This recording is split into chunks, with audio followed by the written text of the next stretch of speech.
music. It's real hip hop music. Come on, come on.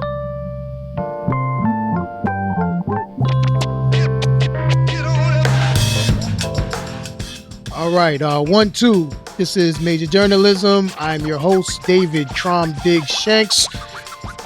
Back with another episode. Here today with two distinguished guests.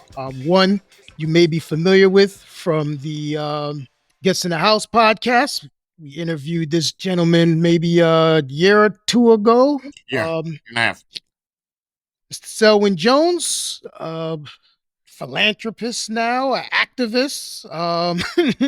Crazy. Most famously maybe known as the uncle of our beloved George Floyd.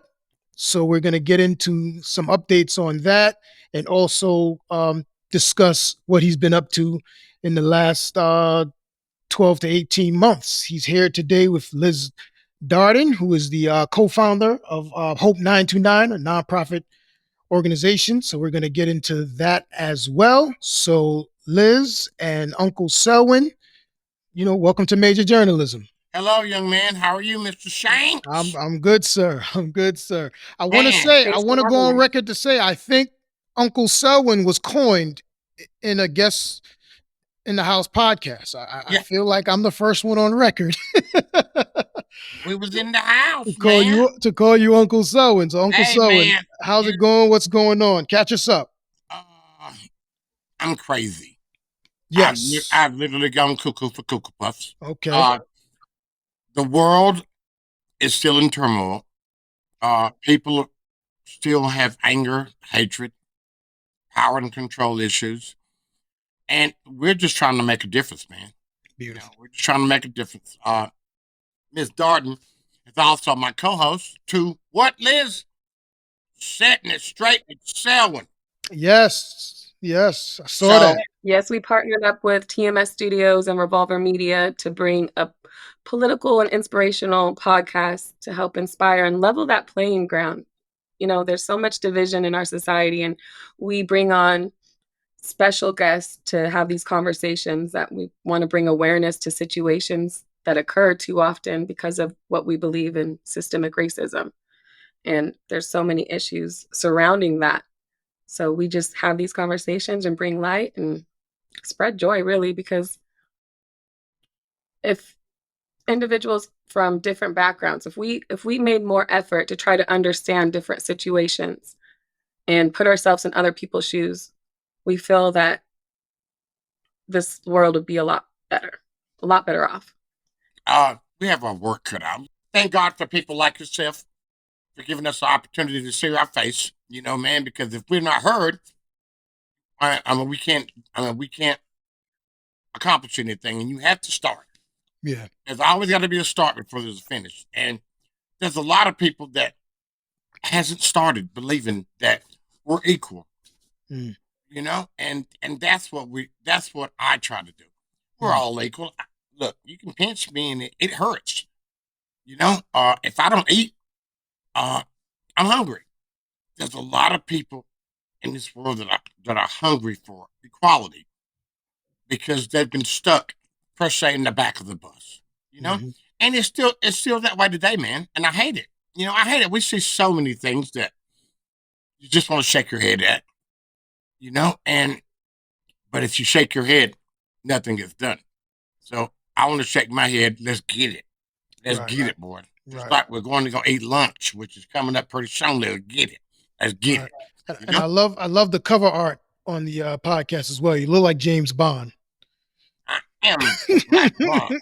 I love it. You got the shades on. I love it. Hey, man. Hey, man. I was finna go eat, son. I was finna go eat. That's what I was about to go do. But I wanted to so we've got the podcast, we've got nonprofit organization, we've got a book deal. We got a book. We've been very busy. Talk about just, I guess, that transition from being like a mourning uncle to taking action to where we are now with the book, with the podcast, with the nonprofit organization. Let's get into what the nonprofit organization is. It organization or organizations?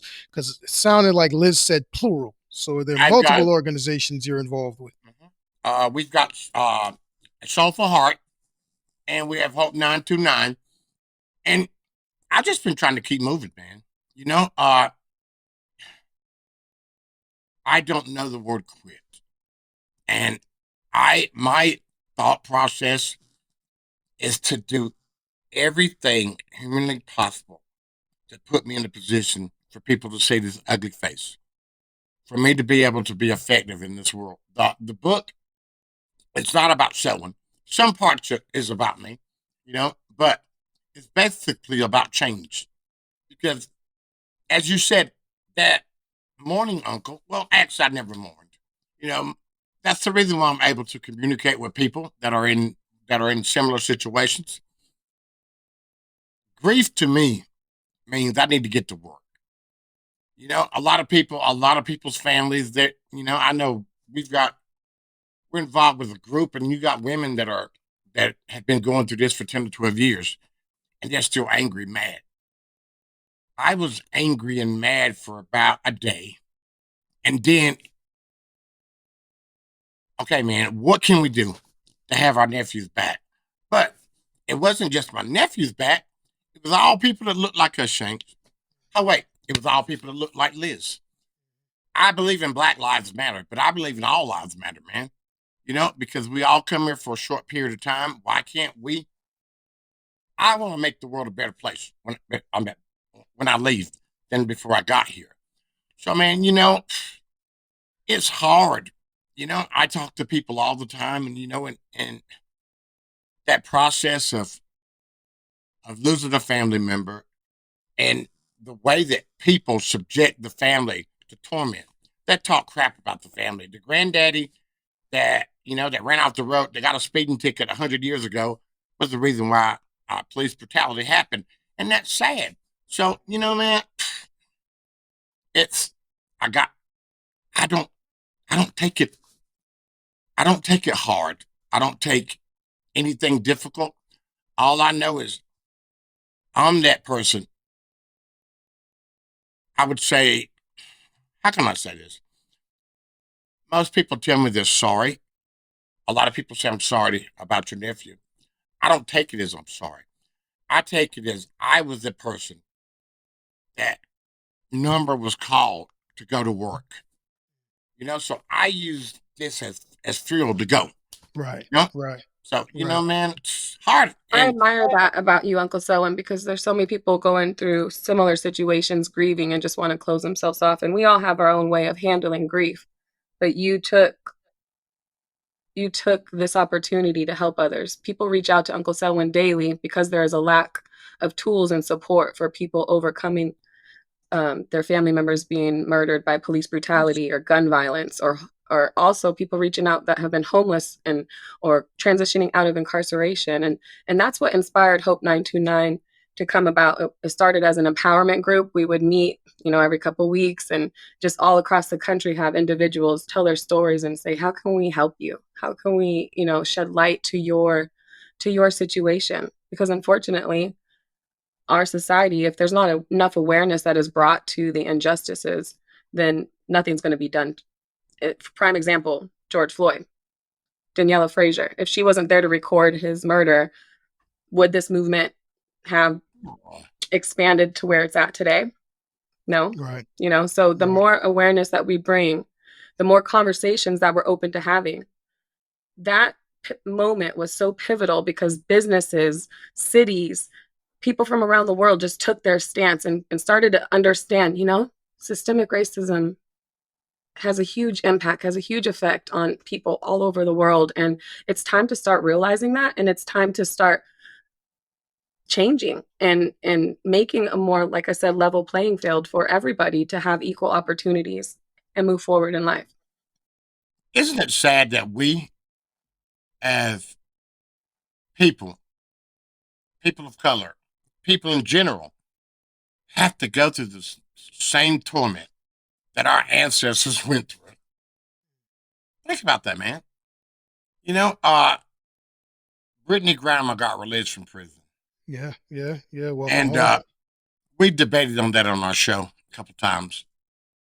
And where does the sadness come from? sadness comes from a African American LBG woman that was in playing basketball that had a minuscule amount of THC liquid. Now, you ready for this one? She got more time, original time, than the police officers, 3 police officers that killed my nephew. Yep, almost Think triple about the that. time. Almost triple the time, right? Yeah, think about that, man. So, does anybody like us? You know, does anybody respect the color of our skin? You know, and so, man,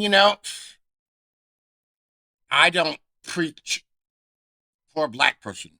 I preach let's get our butts to moving, and because we're just not people of color, we are people strong. You know, Mhm. we Yeah. have just had knees, ropes, chains, whips. You know, and we're breaking that, man. We have to break that in order for us to be a whole rounded individual, man. And I'm going to tell you, this is ugly because I had police brutality. We talk about gun violence, and the first thing people say, more black people kill black people than black people. You know what I'm saying? Uh, that's a problem that has been with us for hundreds of years because we were taught not to like each other. We were taught back in the other days, if we bond together, you got 5 white people that are running a camp. You have 200 people working in the camp. So that's that Willie Lynch power and control and whoop that butt. You know what I'm saying? So man, and that still happens today. Yeah. So I'm not. This isn't sadness. This is happiness because we're moving ahead. Sadness is when you when you get stuck in the mud. You know, uh, I don't believe in quitting, man. And I can't. How can I quit on this? How can I quit on this? Since And you people, have a lot of prestigious individuals backing you, Uncle Selwyn. On your book, you have Cornel West that did the foreword, Ben Mhm. Vereen that did the Right. introduction, his Ben co-author, Nan Vereen. O'Brien. She offers a historical perspective of the the way this country has been set up and the effects that still exist today from enslavement and the Jim Crow. And Uncle Selwyn was born into abject poverty as the youngest of 17 children, and just the things that his family had to endure and overcome and get to where he's at today as a successful businessman. And just tying into the series of events leading up to and up until now from the point of George Floyd's murder, I highly recommend the book. And people can go get their pre-orders at fanentertainment.net. And the book is What is scheduled the to be name? What's released. the name of the book? A Silent a Civil War. silent, Go ahead. a silent civil war that my nephew exposed to the world. Okay. Okay. And Okay. I like that. because there was a war going on, and 2 types of people that could read and people that didn't want to read. And the people that didn't want to read had 9 minutes and 29 seconds to get it stuck right in their face. They played that video over 10,000 times in a week. So you were in my family for the first week of his death because that's all you saw. And you had all these people that thought that we were different that had to watch that video, and they know how to read now. They know how to read. They saw something that they knew that existed, but you didn't physically see it. And they physically had an opportunity to see how their people destroyed people of color. And the whole world came to life because they knew that in this world and this society, that those 4 police officers were free for 4 days. They were free. And if Darnella Frazier wouldn't have been there, I don't even want to think of that. I don't even want to think about what would have been if Darnella Frazier wasn't there on that corner. She's a hero here.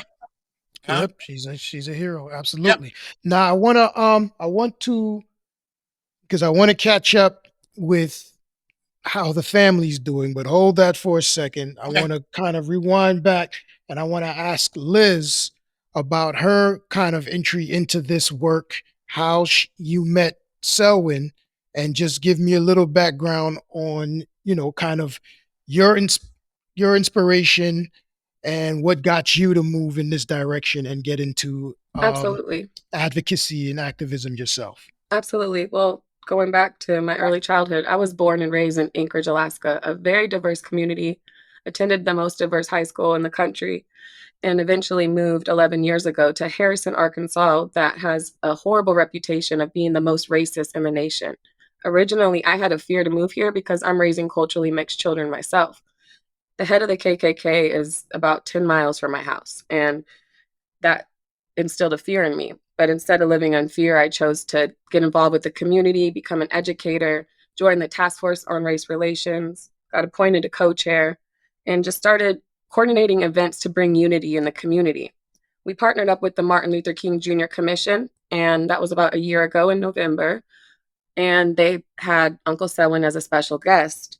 I spoke at that event, and ever since then, Uncle Selwyn and I just collaborated, started meeting with individuals from around the country and just see how can we make a difference? How can we utilize this platform and actually create change in a positive direction?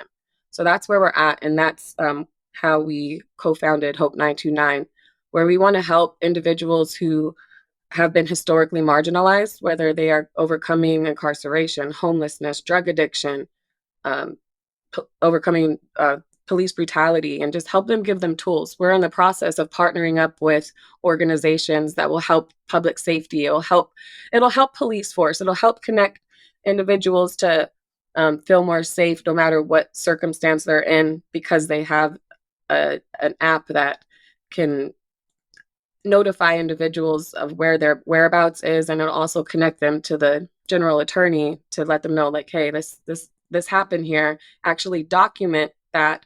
And this company is called I'm Aware, but we're in the process of partnering up with them and similar organizations that just want to make a change. And that's what this is about. Business is about collaboration, and we're in the business to serve and change lives.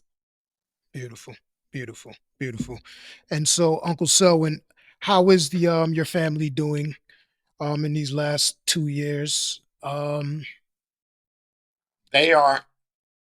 moving. They're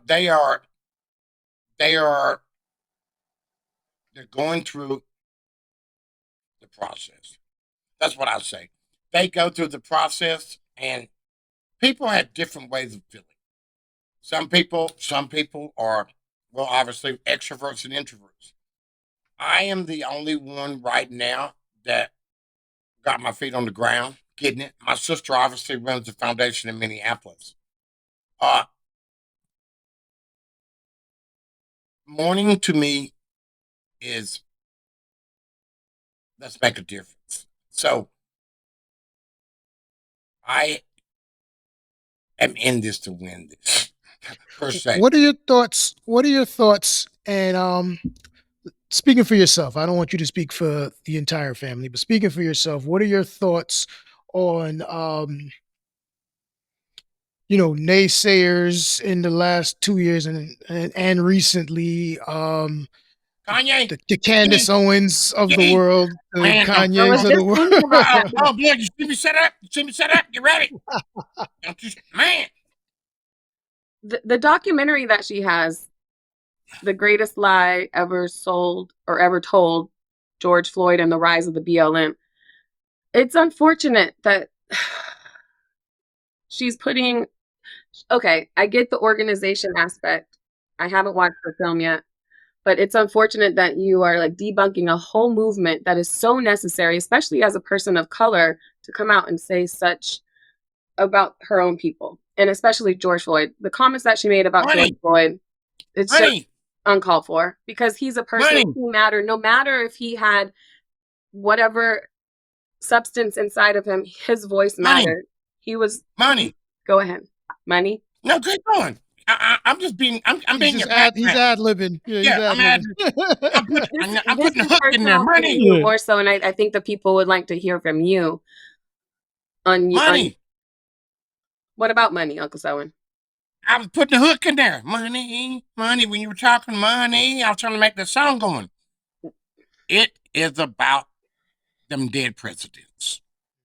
There's absolutely nowhere in the world that you could get me to turn my back on all of my folks because of $1 to join the side of people that think that we're different.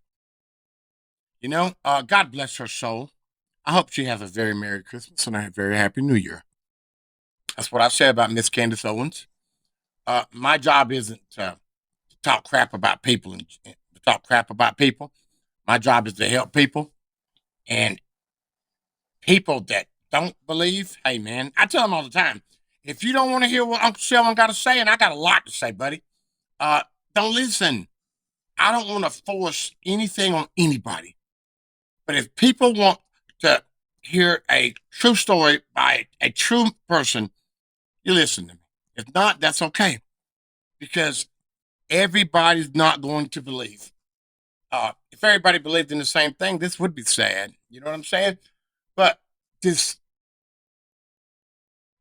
it just blows me away, man, when I think about people. I had somebody send me last week that sent me a little meme, and it says George Floyd has been sober for 2 years, 6 months, and whatever. And what that meant was the only way he would be sober is if he was dead. So man, I don't think the hatred's ever going to leave. I don't think ignorance is ever going to leave. So man, people that want to see, want to hear, listen, hey, we're fine. But It if you may don't, not never leave, Uncle Selwyn, but it's our duty to listen. It's oh our yeah, duty to walk with humility, peace, and love. And I'm a believer, and a lot of other people claim to be believers, but express and demonstrate hatred. And when we close off a whole group of people that are experiencing situations that seem to be a vicious cycle that keep coming about, more division ploys come into play.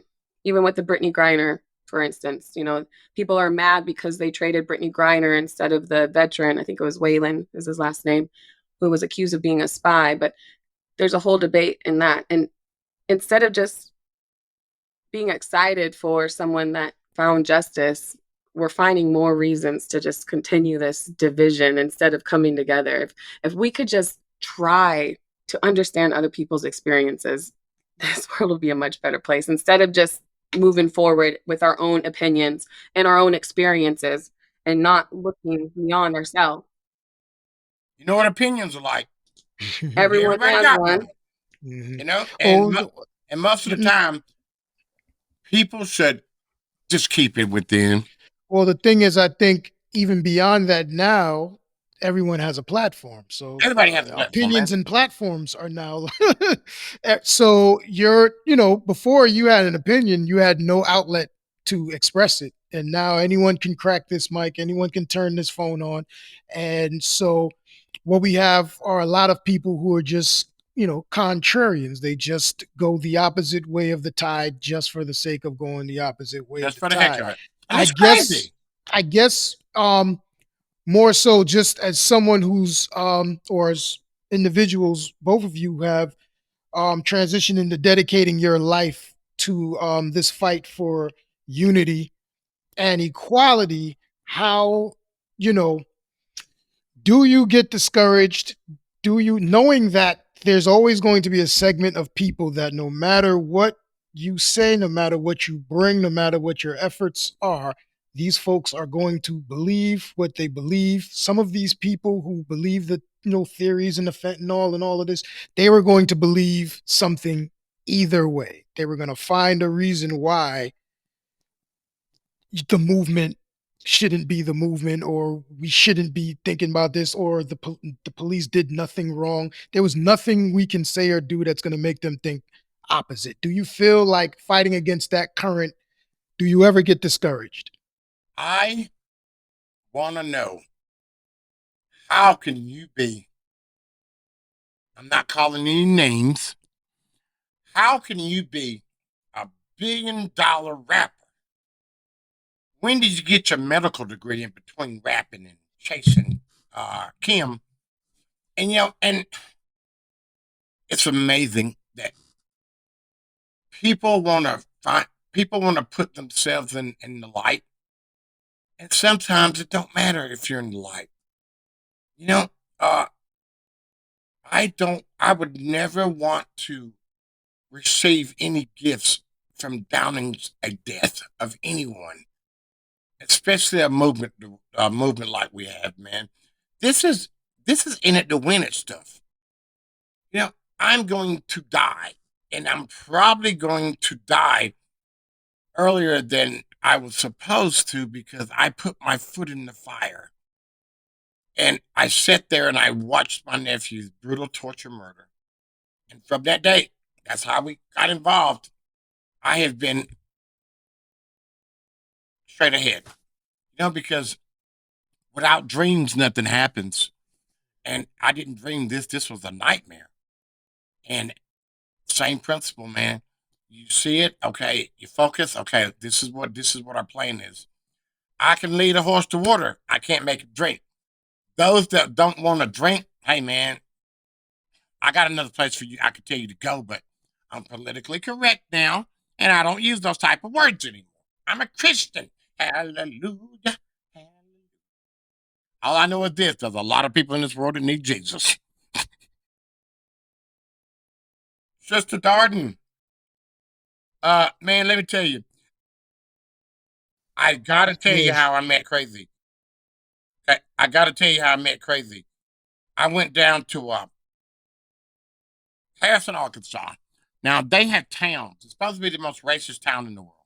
Wow. They've got That's billboards. that's quite a title. Yep, they got billboards that said, white power radio. Wow. They have billboards that just totally display if you're black, you need to get your ass out of town because that you don't belong here. And Deshaun Scarborough called me and asked me, "Hey man, we having an event down in Harrison? It's the most racist town in the world. Would you like to join us?" Heck yeah, I'm down Right, with that, man. right into the smoke. Let's get I it. love Let's it. get it.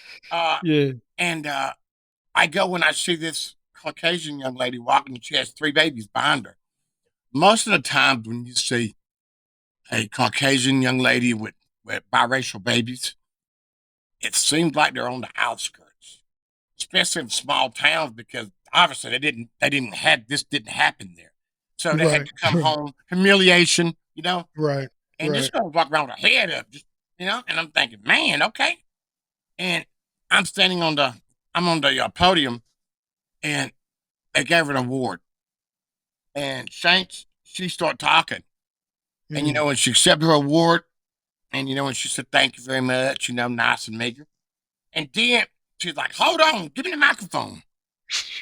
And she grabbed the microphone, man, and she started putting it down hard.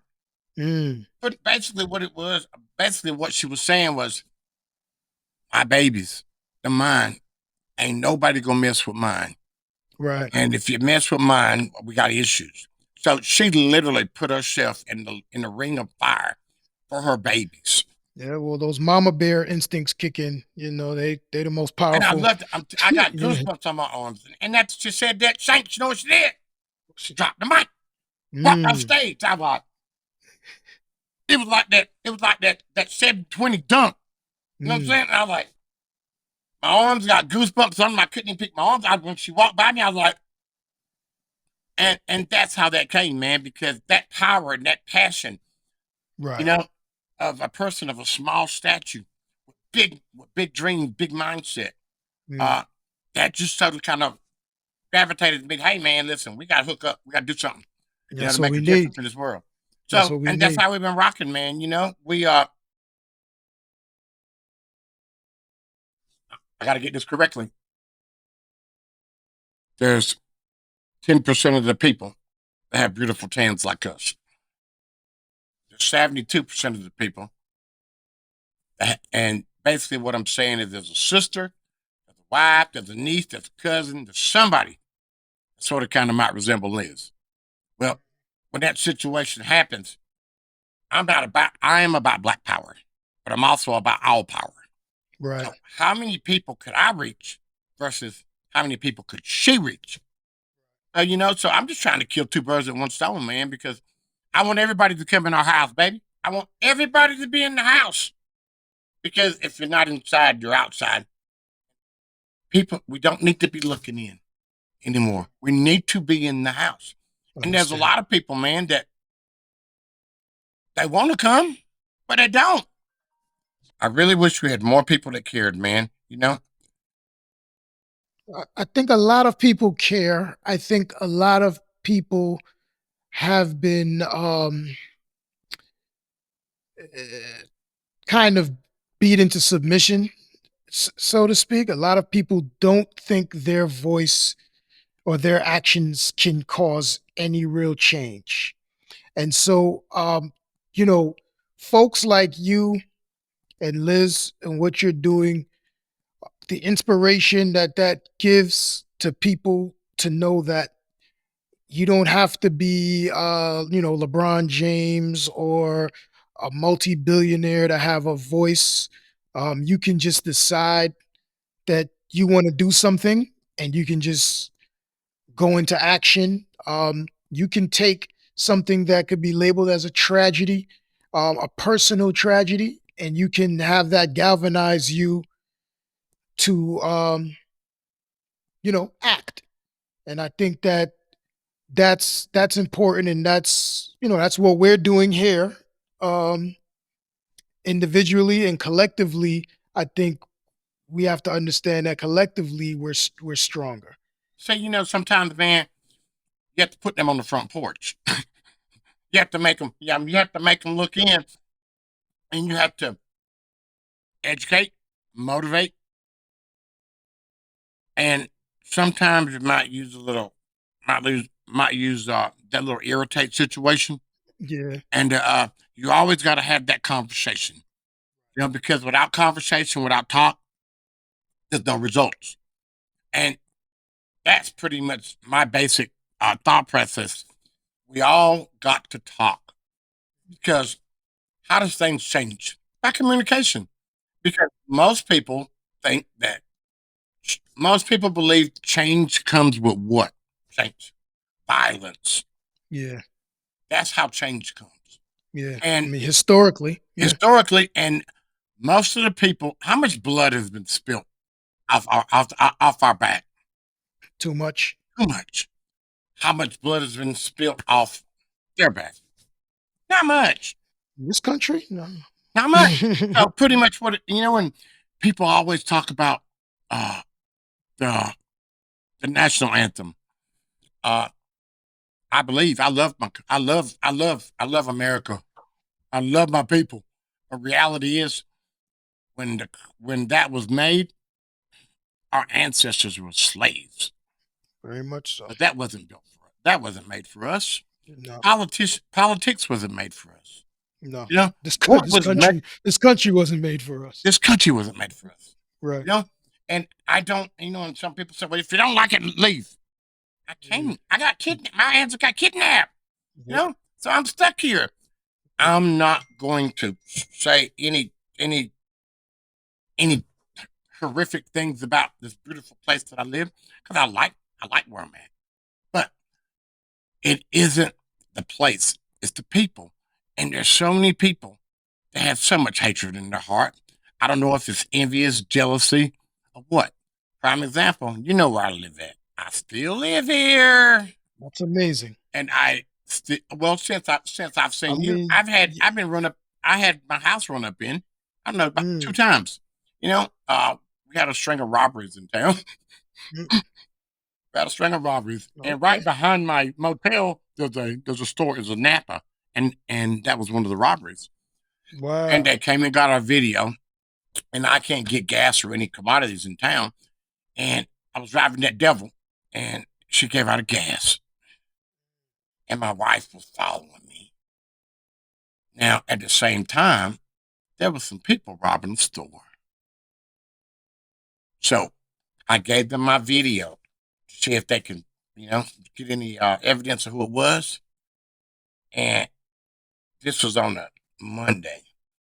I'm doing a Zoom call Wednesday upstairs, and my little 9-year-old comes up to me and she's, Dad, I want you to be calm. She's a real sweet little baby girl. I want you to be calm, Daddy, because you're going to be mad. You're going to be mad. There are 4 police officers downstairs, and they want to search the house for a sandal and a sweatshirt used to rob the store. And she's like, Dad, I'm going to go now because I see your eyes. And I sat there, and I was like, what's going on downstairs? And my wife said, Miles, they want to they want to check the house. They want to search the house. I was like, nobody's searching my house. And the guy said, man, could you come down here? So I jumped down the stairs. There 4 of them in there, and I'm like, what? Okay, Shanks. My house is 7,200 square feet. I have about $500,000 worth of cars, new cars, in my yard. And now, let me back up. Did not come from George Floyd. Those were Selwyn Joneses. Well, I think my audience knows you had a hotel and all of that. I've been eating. I've been eating my whole life because I grew up poor, in a bucket, using a bucket, no indoor plumbing, and that motivated me not to want to be there, not to want to do that. Nobody around me I wanted to be like, because if everybody around you is poor and they're all suffering, they're all starving, why would you want to be that? So nobody that I saw growing up as a kid, I wanted to be like, but there was one person that motivated me. She was 5'11", about 240 pounds. Her name was Lauren Jones, and she told me, winners never quit, quitters never win. So let's keep it. So me and Liz, Liz remind me about the 18-foot tree. So I'm in the house, I go downstairs and they're down there. And what is this about? I pulled my politically correct voice out. So to see if that would, deter them from doing what they were going to do. So what's happening? So what are we doing today? What's going on here? Well, we're going to search your house. I'm like, well, you ain't searching my damn house. Because if you're going to tell me, first of all, that where my car gave out of gas, it was right in front of the chief of police's house. It was right in front of the guy that owned the store's house. So that means that I got out of my car. I had to run a mile, Shanks, to rob the store. Then I had to run a mile back with a case of Busch Light and a carton of cool cigarettes. My motel is 3 blocks from the store. Uncle Selwyn, it's unfortunate because so many people, because of the color of their skin, are accused of similar crimes. And I hate that happened to you. It was funny. If you don't mind, I want to go back to the question that you had asked when it comes to how do you stay motivated when people try to steer you off track. Sure. And for me, it's when we stop making things about ourselves and we put ourselves in other people's shoes, and you keep hearing these stories, and we have friends that have lost their loved ones to police brutality, and you want to tell their story. You want to help them overcome and triumph through this horrendous storm. And then also it's for our future generations. We're not going to be here too long, but our children, their children, how are we going to set the tone now? So that's what motivates me. It's not about, yes, we can get on our own mind and have self-doubts, like, is this really going to work? Or, it's just setting those goals, daily goals. Who can we impact? How can we impact? And go into different communities with our events and specialists and tools that we can help provide to get them through the storms. And that's just what continues to motivate me. And I believe Uncle Selwyn as well. And even when he has to go through those situations, when he's being accused in a community, when he's a national activist, it's ridiculous. But he has been able to accomplish some things even in his town to get that Confederate flag removed off the police uniforms. Why did Gettysburg, South Dakota have a Confederate flag on there? Because they weren't part of the Civil War. Like, why did they have that in the first place? Their heritage. Most people use the word heritage. guess what? They're using their heritage for not the heritage part of the Civil War. They're using it as the hateful part of the Civil War. That's the reason why people don that flag. That flag. Yeah. I grew up with people. I grew up in North Carolina, so I know plenty of people that that that still have the flag. And that's their heritage.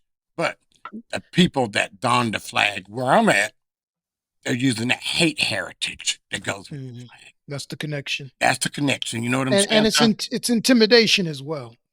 It's intimidation, and when you have hate groups flying the flag, and then you want to fly the flag too, it kind of makes you like you're affiliated. It makes it look like you associate with the same belief system that these hate groups have. But what I will say is there's a lot of positive things that have come out of this movement, and communities like the one I live in. Like I'm very proud of the community that I live in because How did you end up there? so my roots are here. My family settled in Ponca, Arkansas, about 40 minutes from where I live. Beautiful. People travel from all over the world to come to the Buffalo National River. That's my family's stomping grounds. And they migrated to Harrison. So I grew up visiting here every year, but I had that fear because my cousin would be like, the head of the KKK lives down the road, and I'm like, well, that's unheard of where I live because we have all these different cultures and all these different foods and music, and we celebrate each other's differences. Like, so it was moving here was like a culture shock to me, even as a white woman, because of what I was used to what it is now. But the hope is that this movement has forced communities like mine to open themselves up to having those conversations and take a stance. And this community has gathered together to take a stance and become a louder voice than the small percent who are racist in this community, and start doing things to bring unity and bring a more welcoming spirit here. And yes, I am proud to live in Harrison, Arkansas now. And just because there's people coming in, and there was a viral video that went out to label us the most racist town in the nation. An individual came for 3 days, and he took all the negative comments, because there are people that have that mindset to say, BLM. They were saying rude things. But it's definitely not the most racist. I mean, you could see the things that he's going through in his community in the North. Racism is everywhere, right? I live in the town. Yeah. So it's one of those things where we just have to continue to move forward and try to make the best situation possible for the future generations to come. What we do now sets the tone. So how are any listener out there, how are you going to have an impact? How are you leaving your footprint? What kind of footprint are you leaving behind? What kind of messages are you delivering? Be mindful before you make bold statements. Be mindful of other people's experiences before you come out and express your opinion, because your opinion can, attract other people to be like, yeah, I agree, but without really having a full understanding, just like the Brittany Griner and people labeling her, she hates America. She hates America. When did she ever say she hates America? She dissected some lyrics from the national anthem when people were in a moment of putting their foot down on, look, the systemic racism exists today, and there's still effects of it. And just because she was dissecting the lyrics of the national anthem does not mean she hates America, ladies and gentlemen. And yeah, I think that, when we make those judgments, it's difficult. I mean, we've had, we're going back to Paul Robeson and the communist movements and things like that. There's always been individuals of our hue, Uncle Selwyn, and individuals who fight with us who have been labeled as anti-American or hating America. And, that's just the way to get around having a conversation about the actual things that these individuals have spoke to and about. So that's a regular Wednesday. Anyone who speaks truth to power is going to be labeled anti patriotic or anti-American, or so that's that. I think the important thing for individuals like yourself, Liz, and individuals like you, Selwyn, I mean, you guys are examples of folks who kind of live in the heart of what people on either side of the coast, whether it's California or New York, what I mean, would say those people are the problem with our country. You know what I mean? And you're both in the heart of that kind of fight, trying to make change, trying to bring education, like you said, Uncle Selwyn, which I think is very important. I mean, there Got are to. people. I mean, shoot, I lived in Philadelphia area for How's many that for you? years, and I like Philly. I like Philly. Philly is Philly, but what we all and our Have you producer ever heard of Anthony, them? Have you ever heard of the Mod? the mod, The Mod family. no, They dropped a bomb. the move. Is that it? Yeah, move. Yeah, Okay, yeah, move. yeah, Okay, yeah, yeah. That's yeah. Very, crazy. yeah, very familiar. Yep, very That's familiar. crazy. What they, a common kind of anecdote in Philadelphia, in Pennsylvania, in general, is that Pennsylvania is Pittsburgh, Philadelphia, and Alabama in between. So those of us know that even outside of Philadelphia, even in the outskirts of Philadelphia, you'll see those Confederate flags flying. You'll see them on the back of trucks in the Walmart. And this is 15 minutes from Philadelphia, which is one of the most diverse cities in the country. So I think that I guess my question on that is, or just what I want commentary from you guys with is, sometimes we get an understanding of the struggle based on proximity. So, whether Liz growing up in a diverse community and then raising multicultural children and having that proximity to the cause, to the movement, to just understanding the plight of people of color. But there's millions upon millions. I would say even the majority of the people in this country who have no proximity to blackness. Some folks, like I said, even in Pennsylvania, who have never seen a black person I went to school in with real some. in I real had life. friends. I went to school with some of them. Have you ever been And to their house? right, and you played football, Uncle Selwyn, and so a lot of those guys. That's the first. They're only black. Only black friends. My teammates. That's the My only teammates. black You people know, and I've ever seen. I ever know. And um, how do we go about making it matter to them, making See, them that's care? our struggle. That is our struggle, is how do we get the ears that really need to hear it to listen? And that's why we have a unique approach to what we're going to do with Hope 929. And if you want to ever visit hope929.org is our website, anyone out there, because we might be coming to a community near you. And what brings people together? Sports, food, entertainment, block party. food. So creating events that provides tools, that provides community collaboration and help build more sustainability. That's our approach to what we're doing with Hope 929. So yeah, that's the difficult part, because people are going off of what they see on TV, and then you create these stereotypes, and don't talk to them because if they're wearing a hoodie, they're a threat. They got an extra Like, bone in come their on leg. now, man. Like, I love that. it's just I love that ridiculous. one thing. We're people. People are people. Like, we don't have to fear each other because we're different or we look different. We're really a lot more alike than we are different. And it's just important to realize that. The And only how do we get people that need to hear these messages to actually listen to podcasts like these? That's our struggle right now. the only difference between me, you, and her is that beautiful hair that you have on bald. She's got hair. She's got different. She's got less pigmentation in her skin. But I promise you, if she slips on the ice, she gonna hurt. When she gets sick, she feels bad. Hmm. And people need to understand it.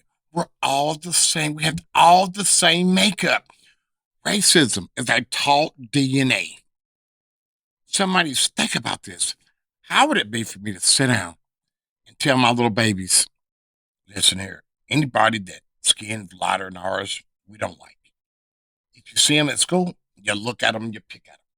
If they don't have a bigger house than we have, you don't talk to them. Think about those conversations that people actually have with their kids.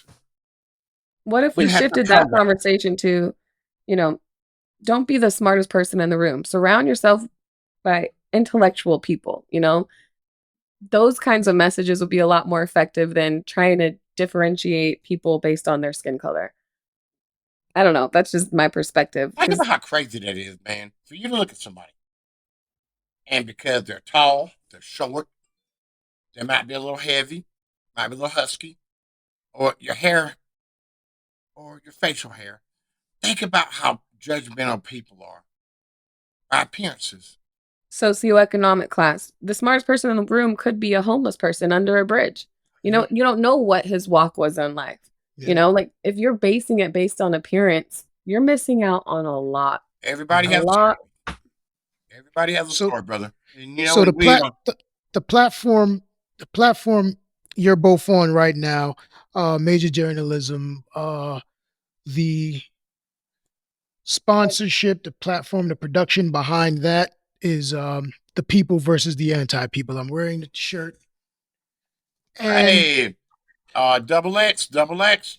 I got you. I'll get an address from both of you guys, and we'll send you something out. And so, the mentality behind that, obviously, as a brother,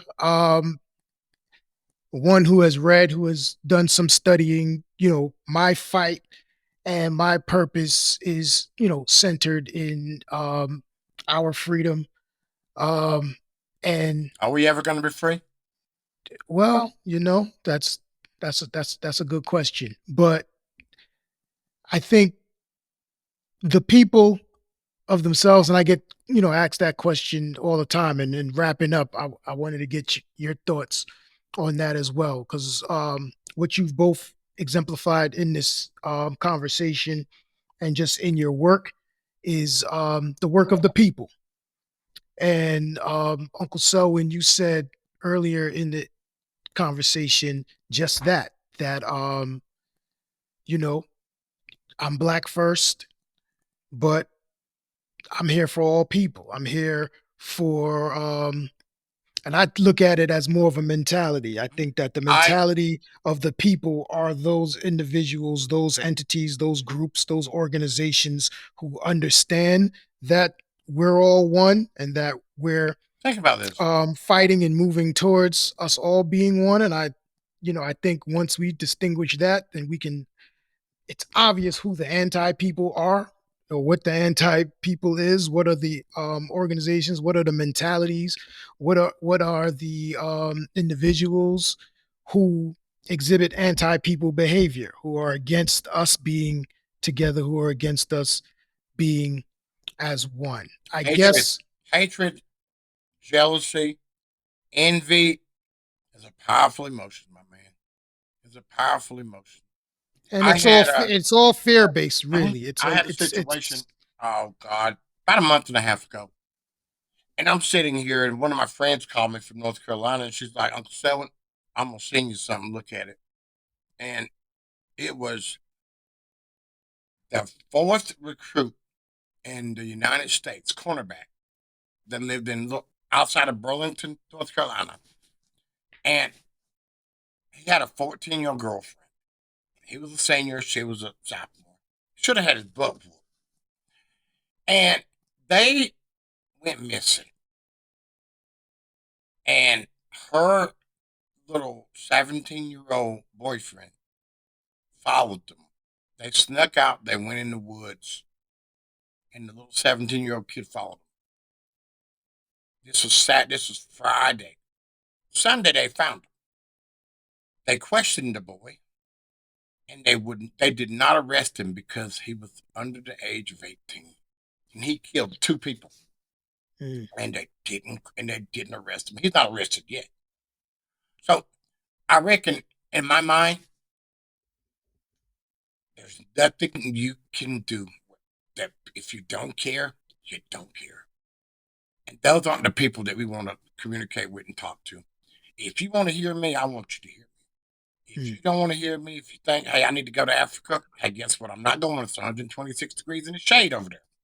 I don't want to be there. It's too hot for me. But I'll leave you. I'll leave your presence, man. I'll leave your presence. Shanks, I think that's why DEI training, diversity, equity, and inclusion training is so important in conversations today in organizations and police departments and schools. And we actually have a special guest that we're going to interview on the 17th of this month, and it'll come out at the beginning of the year. But I went to a racial equity summit, Central Arkansas, and she has a book. Her name's Candace Maxwell. She has a book called Shatter the System. And I was just going to quote one of the things she teaches, and it's that equity leadership is a personal journey of reflection, and the leader must be willing to not only declare equity as a driving force, but also demonstrate how equity is internalized and embedded in their personal beliefs and exemplified through their work. It's a prime example of what people need to do is unlearn certain things that they might have been taught growing up. I'm talking to white people right now, like Yes. we Can you communicate You with know what? that? That's a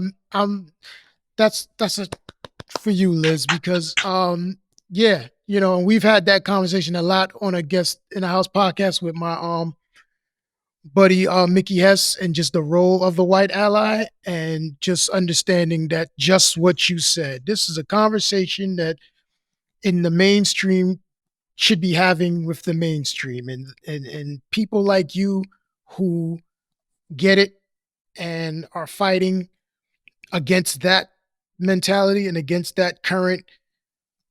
Me and Uncle Selwyn don't need to be convinced of this, you know. No, Right?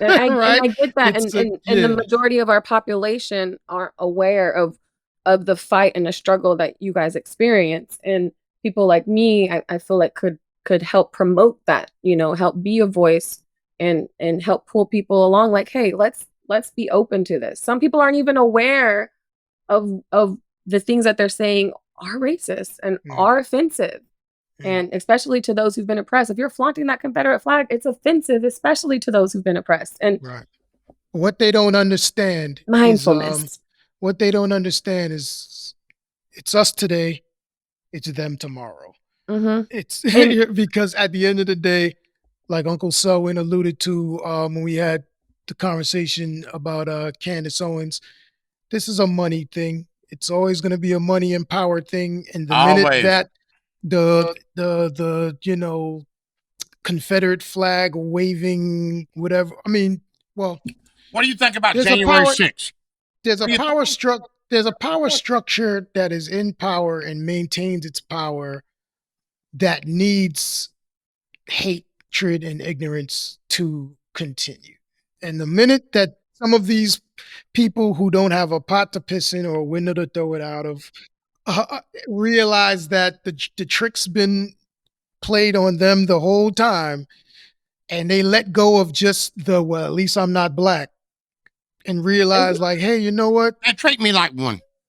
Police brutality doesn't discriminate on color. There might be more instances for people of color, but when it comes to you see it happening to all backgrounds right now. If you are poor, if you're not in the economic range, that was my point. You are just like a black person. You are gettable. Prime example, the guy, what is it, Rittenhouse, whatever his name is. A lot of people thought that the people that he killed were black.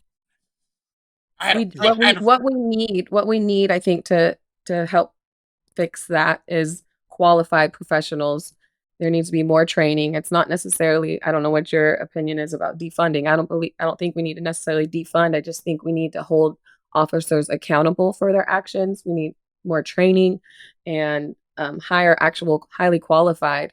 And then while they're in the force, continue to have those assessments, mental assessments, because of what they go through. You kind of get numb and immune to certain things. And if you look at like the data and the statistics of police officers, there's high domestic violence, high suicide rates within the force, like the highest compared to the general population. So those types of issues, mental health and all of that needs to be addressed internally. Legislation needs to be changed. We were helping with the Medical Physicians Committee out of Massachusetts. They've been working on passing a medical civil rights bill for the population because right now we don't have a right to request medical care while being detained. And we're trying to pass it to where that can come into play. They would have to cease and then help assist individuals if this bill were to be passed. So there's so many discrepancies and issues that we need to bring to light and help make a change. But little by little, we can make a difference. Everybody can, and if we could come together and have conversation, that's where it starts. Block party. Block party. I'm not from the block party. Block Uncle party, food, Uncle music. Selwyn, what is in that light and in that vein? What is 1, 2, 3? Where do we start, in your opinion? And I'll ask the Communication. same question for you, Liz. Communication, conversation, motivation, and education. That's the only way we can do this. If you don't know, you don't know. If you don't care, we don't want you. I want to associate with people that are like me. And when a fool talks, guess what you want to do? You want to listen. Because the next time you hear those words come out of somebody's mouth, you know that this isn't the person that you want to waste your time with. I don't think nobody's lost. Nobody's lost. Everybody has a chance to be a normal human being, to care. But that age demographic between 35 and down is where I want to work. Because people my age, Shanks, we got to die before the world changes. But we're all human. We're emotional beings, right? So if people could just hear the stories, the personal stories, and then feel their heartstrings being pulled, I think that could change even the older generations. That's what I believe. That's just what I believe in my heart. I had a bunch of old people. I appreciate your optimism, Liz. Yeah. Hey. Yeah. Because we know. The older they are, the more they hate us. It's simple. Because they were, think about this. And that's okay, because they won't be here forever. They won't be here forever. We've got to focus on the babies. Don't care about, if you don't care, I don't care. But if you, I care about everybody. There's a mentality that's just it's going away already. And that's what some of this is about. Just the holding on. It's like the final, whatever of this mentality it's dying. Yeah, so, but man, I've met a whole lot of mature people. That's what I call them. Long in the tooth. That are not the angry, hate black. Wow, Mr. Uncle Selwyn, I appreciate and I thank you for your strength of what you're doing. And I want to touch, I want to feel my head. I want to touch myself. You would have said it to me. So, man, I know that it's working. It is working, because that death, that video, you had a lot of people watch that had no idea, that didn't care. But that video made the whole world stop for 3 days. For 3 days, the whole world stopped because they wanted to make a stand, and they made the stand. So, and what that does for me and Liz is it gives us an opportunity to keep making that stand, to keep making the stand. What else can I do, man? What else can you do? Tell us before we wrap.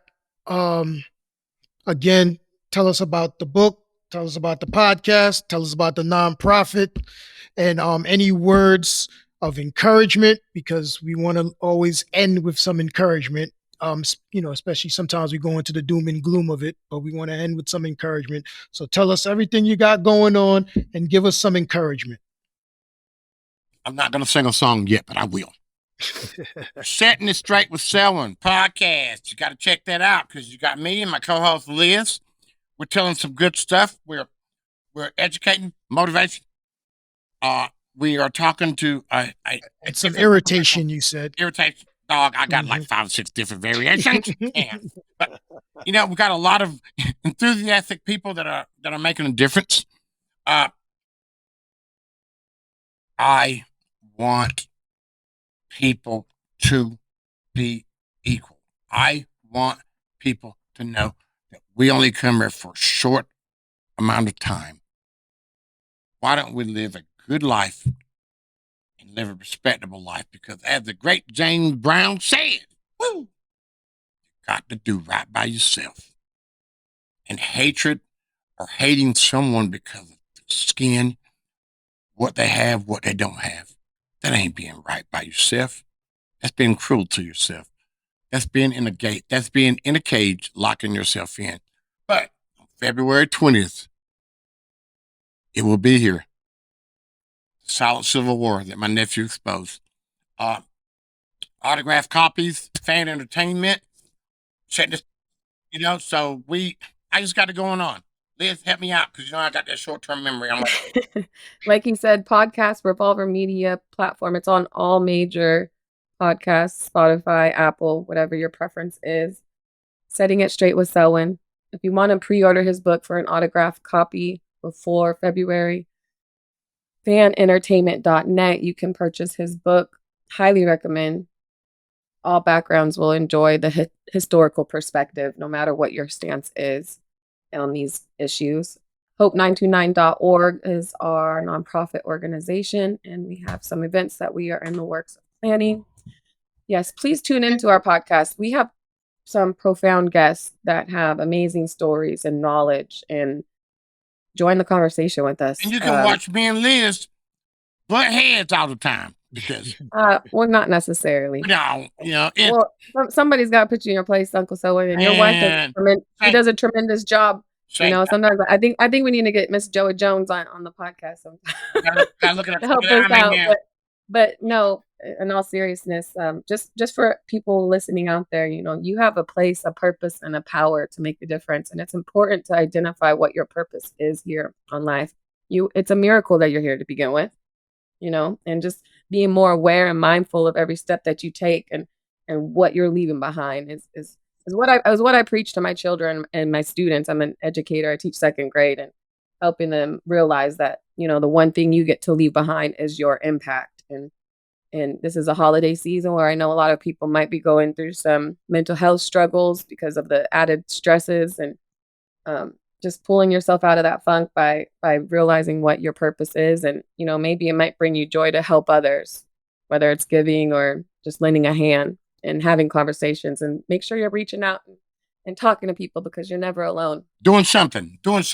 If you Setting It Straight Selwyn is our social handle. Setting It Straight Selwyn, Instagram, Twitter, Facebook. Instagram, you name it. But beautiful, a lot of people beautiful. sitting back and being quiet. Does that only soothes your heart. It doesn't soothe anybody else's. Silence only perpetuates the issues. If you got something to say, say it. Reach out to somebody. Think about it first, though. Yep. Oh man, let me tell you that part. Think about it. Reach out to somebody. Thank you, Shanks. Thank you so much for having us. We appreciate you. Thank you. I appreciate to have this conversation. I appreciate both of you. I appreciate your time. I appreciate your work. I appreciate your efforts, Uncle Selwyn. Thank you. Always. Liz Darden. Thank you. This is Major Journalism. Happy holidays. Although this will probably be out after the holidays. Happy New Year. Happy New Year. It's all good. God bless you, baby. Let me know. Yep. Much love. God bless.